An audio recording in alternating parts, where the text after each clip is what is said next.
Hello and welcome to Viewpoint. I'm Rahim Rahimtullah. I'm joined today by Maksim Nefyodov, Ukraine's Deputy Economy Minister. Hi. Many thanks for joining us. You are heading up the reform into public procurement in Ukraine.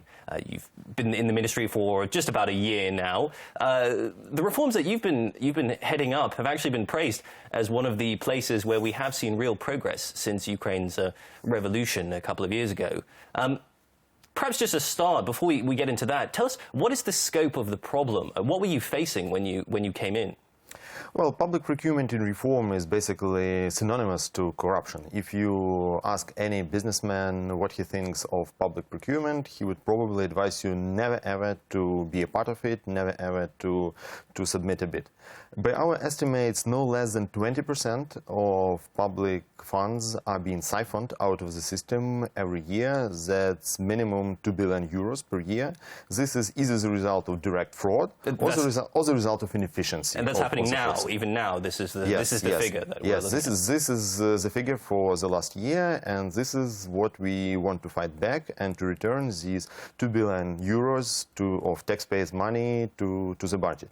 If we manage to do this, we will add no less than 0.5% of GDP growth per year for the country. So you're still looking at making these savings. So far, you haven't actually, you couldn't say there's been a concrete sort of, say, decrease in the amount of revenue lost. No, actually it was, because we've developed and launched an online e-procurement system. It's called Prozoro. Currently, it's in the pilot mode, but starting April the 1st, it will become compulsory for the whole country. And this is Prozoro. It's based on the Ukrainian word for transparency. Yeah, for transparency and also allusion to the famous hero Zorro. So it's actually written, spelled through double R. Okay. Yeah, and the pilot currently has around 2% of all public procurement in it. It has average savings of around 12% of the budget price, and thus we've been able to save $500 million hryvnias in 2015. If we multiply this by the whole size of procurement, we expect to save around 5 billion hryvnias this year and up to 50 billion hryvnias next year, which will be the first year of full implementation, starting January the 1st till December the 31st. And what kind of reaction have you had from this? Because, as I understand, within the Ukrainian economy, there are certain vested interests who presumably wouldn't like to see this system become more widespread. Is that something you have to fight against? Well, you're absolutely right. When we are talking about 2 billion euros being siphoned, that's sort of like a very polite version of the word. It just comes to someone's pockets. It is not just being distributed somewhere in the air. So obviously these people that are going to lose these huge revenues, they are, to put it mildly, very, very unhappy. From the other point, obviously those buyers, including like state bodies and state companies that are honest, they praise the system, obviously, because at the time of budget constraints and of tough economy, obviously they're very, very interested to find any savings that would add up to their bottom line, that will enable them to buy more, to buy goods of high quality, and so on. Absolutely. Obviously, the reform is also heavily supported by the NGOs, by the civil society that are extremely interested in its results, because, it has macroeconomic effects. It's not only huge money being lost that could be invested into the economy or be spent for all types of social benefits or increasing security spending or whatever. But this money is also every year it's used to bribe law enforcement agencies. It's used to fund political parties, and thus it has huge negative spillover effect on the whole economy.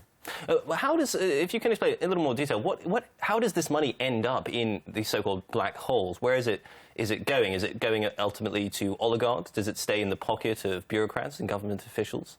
What are you up against? Well, basically all types of fraud, and there are like a multitude of them. I think that I'm now an expert and have seen so many schemes of embezzlement. But basically they all end up to one simple idea. The state pays more than it would pay on open market, and the state buys not from the best bidder, but from the preferred bidder, which usually happens to be either in some kind of close relation to the buyer, or is just a guy whom you like very much and who compensates for your trouble. And so how does the new system combat against that sort of thing? Well, the core of the system is the system of anonymous auctions, so which means that no one, including the buyer, including the regulator, like just no one knows who is bidding. Because the key, like where fraud starts, is when you let someone in and you let someone out. You, for example, usually like metro cash and carry, it was always denied access to the tenders of the Ministry of Defense. It was never, qualified enough to supply food for the army.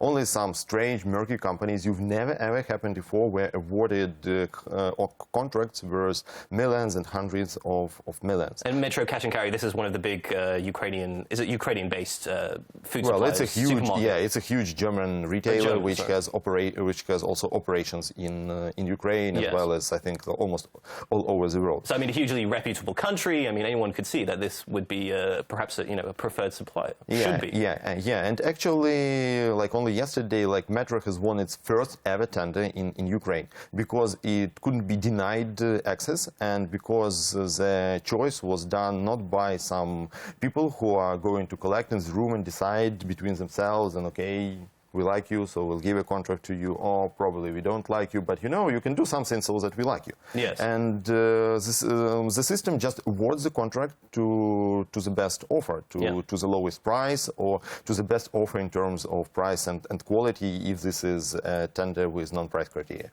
But can this system really assess the quality, I mean, outside of price? What are these non-quantitative judgments to look, is a company secure, is it viable, is it going to be in the future, is it going to be able to continue with what it promises? I mean, surely those things do require some value judgments at some point.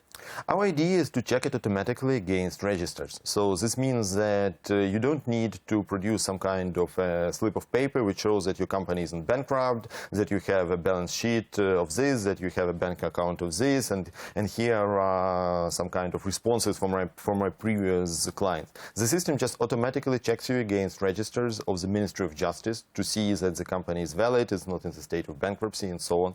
It checks you against the registers of law enforcement agencies to see that the potential director, again, was never ever accused of some kind of fraud or incompetitive behavior, and so on and so on. Of course, it also checks you against the tax database to see that the company is in solid financial shape. Of course, you need to understand that the system of procurement can do only that much. I mean, we can't fight just direct stealing when you just come to this room, grab a bag, and run away from it. Sure. So obviously there is still some responsibility left on the buyer. The buyer needs to check that the goods that he receives are of the same quality that he actually bought and that is stated in the contract. That's the thing that no procurement system can do. But aside from this, I think we can combat up to 95% of all corrupt schemes that are present in the country. I don't believe that it's ever possible to make all the society 100% honest in any country, but that's at least what we should strive to. Absolutely. Finally, we're sort of coming up against the end here, but so what is your assessment going forward? Presumably, the systems you brought in place, you would like to see replicated in other parts of the public sector because this is sort of moving closer to Europe in some sense. Well, actually, really, this is the system which is absolutely new to Europe. Europe isn't that heavy into electronic procurement just because they don't need to. They don't have that many problems with corruption, and the so-called paper tenders, they work reasonably well for it. But starting in 2018, electronic procurement becomes compulsory in the European Union as well. And, it might... So Ukraine is a little bit ahead in some ways. Parts of the system may be used all over the world because our system is open source, it's completely free. It's open source not only because we love open source, but because we want to give a chance to any IT guy to check that it has no loopholes, no bugs, because no one has to trust personally Maksim Nefyodov or someone of our team. We believe in absolute transparency. You should be able to check everything. Play devil's advocate for me for just a second. What is going to go wrong? What do you still need to work on? Where is progress going to come from? Well, the problem is always in the implementation stage. So obviously we need to teach everyone how to use the system, and we need to attract business to it. The best system would be worthless if business doesn't come to it to increase competition, because we are open doors for the business. We are letting everyone in, those companies that were rejected access. Actually, we already have concrete results in this, because the average number of participants in all tenders in Ukraine is 2.1 companies per tender. In our system, we already have something closer to 2.8. This is the exact result of making the system easier and more comfortable for everyone. Well, Maksim, it sounds like there is optimism in the air. It's an ambitious project, but we hope that it will be successful. I'd like to thank you very much for coming to join us on Viewpoint. We've been joined by Maksim Nefyodov here in the Viewpoint studio. Thanks for watching. Do join us again next time.